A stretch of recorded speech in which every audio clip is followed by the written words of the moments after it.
Stand by to launch FanStream Sports. 3, 2, 1. Let's start. Hello, sports fans. Welcome to FanStream Sports. Nothing but pure sports. And welcome, everybody, to FanStream Sports, powered by DSP Media. This is the Fighting Irish Daily Blitz, and I'm your host, Rob Fedoff, also known as RPT, for episode 49. We're talking women's hoops. Did they bounce back from that debacle at North Carolina last week, which was just an unacceptable loss? I mentioned that earlier last week. You saw how pissed off I was. Did they answer my challenge? Let's see. My big challenge, though, as I said earlier in my earlier podcast, they got to get these turnovers down. And we'll go over that a little bit later. But let's go to Thursday night. They played Wake Forest at home. Total domination by the women's team, 86-47. They did have 15 turnovers. That is too much. You got to get in that 12 to 13 range.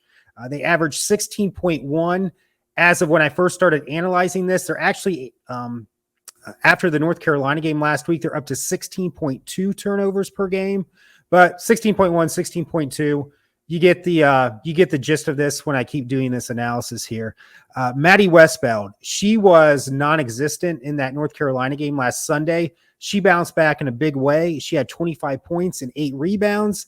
And the early enrollee freshman that just joined the team, Cassandra, I think it's Cassandra. It could be Cassandra as well. I've heard both. I'm going to say Cassandra.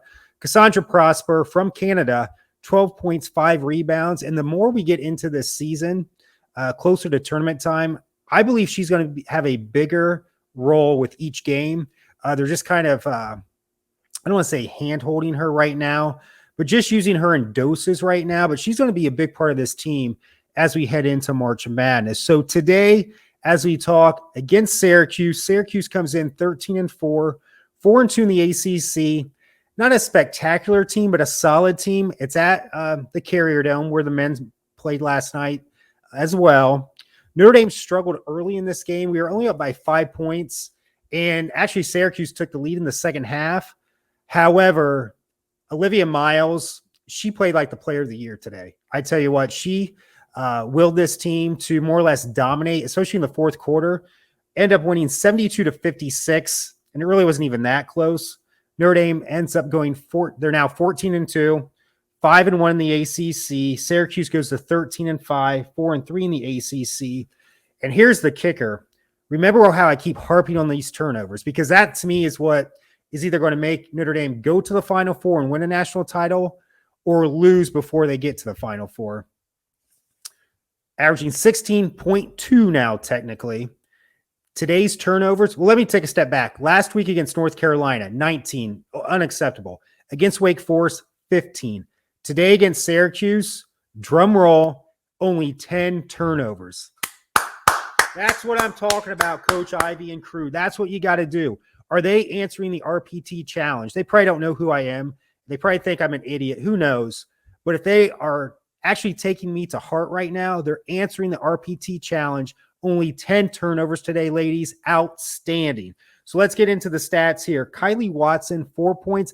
She starts. She hasn't been playing that much. They seem to be more or less going to Lauren Ebo more off the bench. And then she's pretty much not starting the third quarter, but starting the fourth quarter and the second quarters. I think she needs to play more. Lauren Ebo, great transfer, but I think with her stamina is somewhat lacking. She is a great rebounder, but she still can't hit layups either. So Maddie Westbeld, 7 points. She got into foul trouble in the third quarter, and they ended up bringing the freshman KK Bransford from Cincinnati, Ohio. And I know Olivia Miles had a big part to this game for Notre Dame taking control of the game. But when they made that move, it was a complete, I don't want to say more of a 180 instead of a 360. I'm starting to think maybe it'd be better if KK Bransford starts and then Maddie Westbeld comes off the bench, because today she wasn't as bad as she was in the North Carolina game, but she still looked out of it.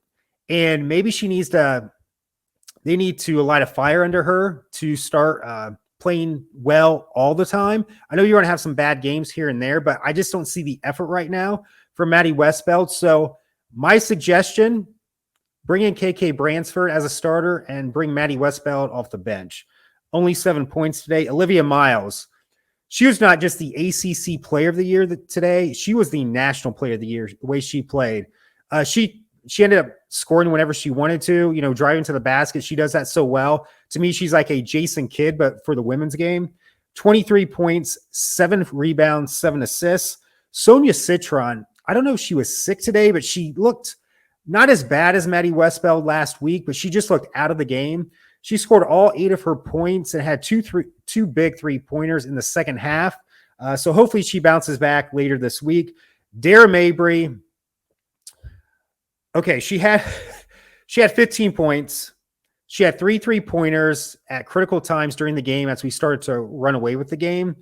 But you're aging me, Dara. You're just aging me with, again, you're talking too much. With little kids, sometimes when we reward little kids, can you just be quiet for one moment and just focus on what you need to get done right now? And I'll give you a lollipop or some sort of, I'm just speaking in general here, when you're trying to get a little kid from being rambunctious, or they just need to shut up and just focus right now. Decent game scoring today, but you got to just let the game come to you, Dara. You're making me have more gray hair. You're aging me right now, and that needs to stop. So in any event, Lauren Ebo, 4 points, 8 rebounds. She still struggles making layups. That's got to improve. Cassandra Prosper. That's what it could go either way. I've heard both.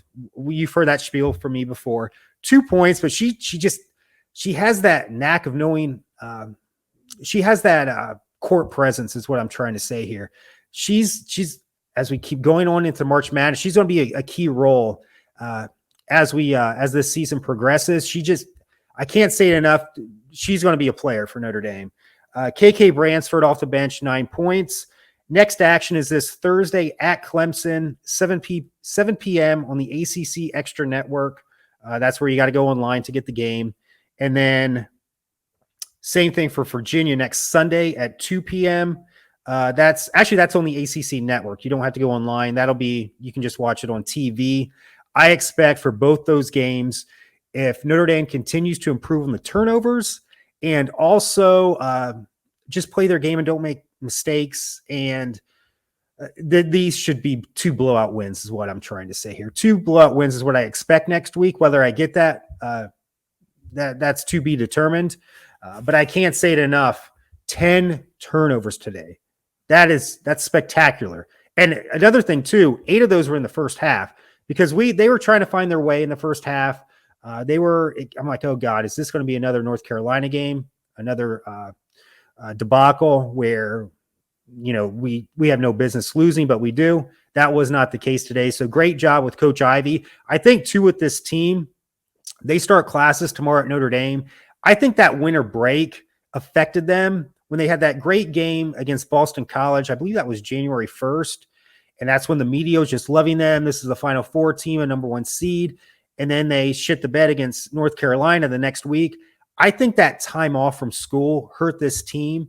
And then obviously Coach Ivey kind of reassessed everything this week.